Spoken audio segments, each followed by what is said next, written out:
ఈ ప్రభుత్వం వచ్చిన తర్వాత ఏ మున్సిపాలిటీకి లేనట్టుగా మన మున్సిపాలిటీకి 10 కోట్ల నిధులు శాంక్షన్ చేసిన చంద్రబాబు గారికి థ్యాంక్ యూ చెప్పుకుందాం మనం.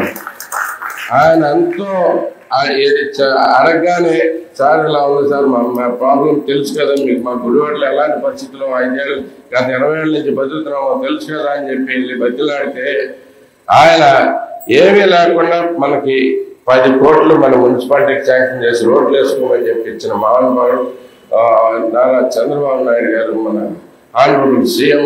ఆయనకి ప్రత్యేక వందనాలు తెలియజేస్తాను ఈ సందర్భంగా. ఇలా అనేకమైన ప్రాబ్లం, అనేకమైన సొల్యూషన్స్ మనం తెచ్చుకుంటున్నాం. ఈ 10 కోట్లు పెట్టి మనం ఆల్రెడీ ఫైనల్ ఇంజనీరింగ్ అయిపోవచ్చిందండి. సో శాంక్షన్స్ కూడా మనీ అయితే శాంక్షన్ అయిపోయింది. కాకపోతే రోడ్లు కూడా ఇంజనీరింగ్ శాంక్షన్ రావాలి, అది కూడా అయిపోవచ్చింది. సో అతి త్వరలోనే గుడివాడ మున్సిపాలిటీలో రోడ్లన్నీ మొదలెడతామని కూడా తెలియజేసుకున్నాం. ఇదే కాకుండా మీకు అనేక సమస్యలు ఉన్నాయి నాకు తెలుసు. అంటే పర్సనల్ సమస్యలు అంటే కొన్ని పెన్షన్స్ లేవు, పెన్షన్స్ రకరకాలుగా తీసేయబడ్డాయి.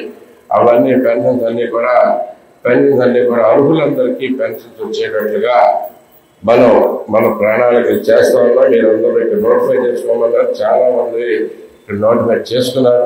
వారందరికి కూడా మనకి పెన్షన్ చూపినవుగానే దాంట్లో పెట్టు మనం కూడా ఎక్కించడం మొదలెడతామని చెప్పి మీకు కూడా తెలియజేస్తున్నాం. ఈ బడ్జెట్ అయిపోయేసరికి మనకి నెక్స్ట్ బడ్జెట్లో ఇంకా అత్యధిక నిధులు గుడివాడకి తీసుకొచ్చి మనం గుడివాడలో ప్రతి సమస్య పరిష్కారానికి కృషి చేస్తామని తెలియజేసుకుంటూ ఇప్పుడు ఇలా ప్రతి వారానికి 2 రోజులు, ఒక రోజు టౌన్, ఒక రోజు ఏదో ఒక మండలంలో వీళ్ళ గ్రీవెన్స్ ఏర్పాటు చేస్తానని చెప్పి కూడా తెలియజేసుకుంటూ వస్తున్నాను. అంతేకాకుండా నేను ప్రతిరోజు మీ అందరి దగ్గరికి వస్తున్నాను. ప్రతిరోజు అంటే నేను కావాలని ఒక రూట్ పెట్టుకోకుండా వివిధ రకాలమైన రూట్లు అప్పుడు అనిపించితే ఎదురుగుండా కనపడే సమస్యను పరిష్కారం చేసుకుంటా ఉన్నాను. అలా కాక మీ ఊర్లో మీ దగ్గరలో ఉన్న చూసిన సమస్యలు కూడా మీరు దయచేసి మీరు నాకు తెలియజేస్తే నా ఆశ ఇది ఫలిస్తుందండి. అంటే రోజుకో సమస్య అంటే మనకి సంవత్సరం జరిగేసరికి 360 సమస్యలు శాశ్వతంగా పరిష్కారం అవుతాయి. అందుకంటే మనకు కావాల్సింది ఏమీ లేదు. ఏదో అన్నీ కలిపేసి ఒక్కసారి చేసేసి ఇదిగో చేసేద్దాం అనేది ఎప్పటికీ జరిగే పని కాదు. కాబట్టి నేను ఈ పందా ఎన్నుకున్నాను. రోజు ఒక సమస్య మస్ట్గా సాల్వ్ చేయాలని చెప్పి మినిమం అంటే ఒక సమస్య పెట్టుకుని వంటకి అయిపోయింది అనుకుంటా కాదు. అనేక సమస్యలు ఉన్నాయి. కనీసం ప్రతిరోజు ఒక సమస్య అయినా సాల్వ్ చేయాల్సిందే అనే ఉద్దేశంతో నేను ప్రయాణం చేస్తా ఉన్నాను. మీ అందరి సహకారం కూడా కోరుతా ఉన్నాను. మీకు ఎక్కడ ఏది తేడా అనిపించినా కానీ మీరు వచ్చి దయచేసి ఒక్కసారి నేనున్నా లేకపోయినా ఇక్కడ ఆఫీస్ అనేది మెయింటైన్ అవుతా ఉంది. వాళ్ళ దగ్గరికి వచ్చి సమస్య రాసి ఇవ్వండి. మీరు నోటి ద్వారా చెప్పే సమస్యలు పరిష్కరించబడవమ్మా ఎక్కడైనా కానీ మీకు. ఎందుకంటే అక్కడితో వెళ్ళిపోతాయి. మీరు ఎప్పుడైనా కానీ సమస్య రాసిస్తే నా దృష్టిలోకి వస్తుంది. పీజీఆర్ఎస్లో పెడతాం. నా దృష్టిలో ఉంటుంది. ఆ సమస్య మీకు ఎట్టి పరిస్థితుల్లోనూ సాల్వ్ చేయటం నేను తీసుకుంటాను, మీకు గ్యారంటీగా చెప్తానని చెప్పేసి తెలియజేస్తాను. ఇదే కాకుండా మీకు గత 7 నెలల్లో ఏమేమి చేస్తున్నామో తెలుసు. అనేక రకాలుగా అక్కడెక్కడ కష్టపడి ఏదో రకంగా తీసుకొచ్చి ఎక్కడో ఫండ్స్ తీసుకొచ్చి ఏదో ఒక పని చేసుకుంటూ వస్తున్నాం. మీకు పల్లెటూరులో అయితే కనుక మంచినీళ్ళ ప్రాబ్లం ఆల్మోస్ట్ సాల్వ్ అయిపోయింది. గత కొన్ని సంవత్సరాల నుంచి నరకయాత్ర అనిపిస్తూ ఉన్నారు. అదే రకంగా మీరు టౌన్లో అయినా కానీ మీరు ఇంతకు ముందు చూసినట్టుగా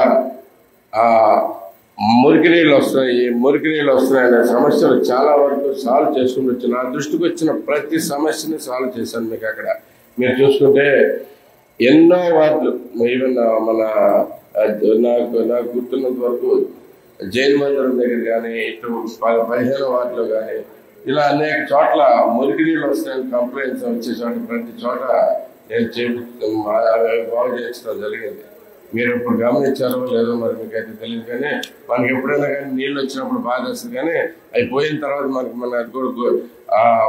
అది కూడా గుర్తుపెట్టుకుని చేపించిన అయితే కనుక నాకు తెలిసి నేను క్లియర్గానే ఉన్నాను అక్కడ. ఎందుకంటే గతంలో జరిగిన అమృత్ 1 స్కీము, ఆ స్కీమ్లో జరిగిన అన్నీ అయితే కనుక పైప్ లైన్లు వేస్తారు కానీ వాటి కనెక్షన్ ఇవ్వలేదు, వాటికి ఇంటర్ కనెక్షన్ ఇవ్వలేదు, రకరకాలుగా ఆగిపోయింది. అలాంటిది ఇప్పుడు ఈ వాటర్ లైన్ల కనెక్షన్ ఇవ్వడం కాకుండా దాని నుంచి కనెక్షన్ ఇవ్వడం కానీ మొత్తం మీద ప్రతిరోజు కూడా ప్రతి వార్డులో కూడా వాటర్ టెస్టింగ్ అయితే కనుక చేపిస్తా ఉన్నాం. మీరు అది గమనించుకోండి. మీకు ఎక్కడైనా కానీ ప్రాబ్లం ఉంటే మంచినీళ్ళు అనేది సరైనవి రాకపోతుంటే మీరు వెంటనే చెప్పండి.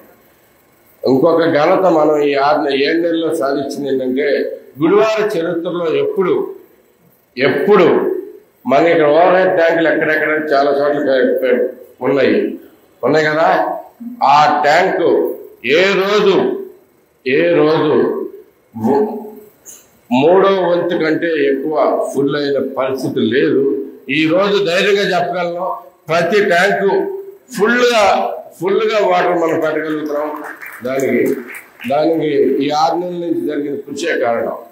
అంతేకాకుండా మనకి గత 4 ఏళ్ళు అయిందా 5 ఏళ్ళు అయిందా మనకి చిన్న ఇది పంపుల చెరువులో చిన్న చెరువు కట్ట తెగిపోయింది. మీకు అందరికి ఐడియా ఉండదు. అది తెగిపోయి ఎన్నాళ్ళు అయింది? ఆల్మోస్ట్ 4 ఏళ్ళు అయింది. దానికి టెండర్ పిలిచారు. టెండర్ కూడా ఓపెన్ చేయకుండా అట్టగా పెట్టి కూర్చున్నారు. జనాలు నానా సాగు చేస్తా ఉన్నారు. కానీ ఇప్పుడు ఎండాకాలం వస్తుంది. ఎప్పుడు మళ్ళీ టెండర్ పిలిచి చెయ్యాలంటే జరిగే పరిస్థితి కూడా లేదు. కాబట్టి ఎండాకాలంలో మనకు మంచినీళ్ళు ప్రాబ్లం రాకుండా ఉండాలంటే చిన్న చెరువు కూడా మనకి క్లియర్ చేయాల్సి ఉంది. చూసారు కదండి. మరి ఈ వీడియో కనుక మీకు నచ్చినట్లయితే ఒక లైక్ కొట్టేసి మీ అభిప్రాయాన్ని కూడా కామెంట్ బాక్స్ లో తెలియజేస్తూ ఇలాంటి ఇంట్రెస్టింగ్ అప్డేట్స్ కోసం మా ఛానల్ ని సబ్స్క్రైబ్ చేసుకోండి.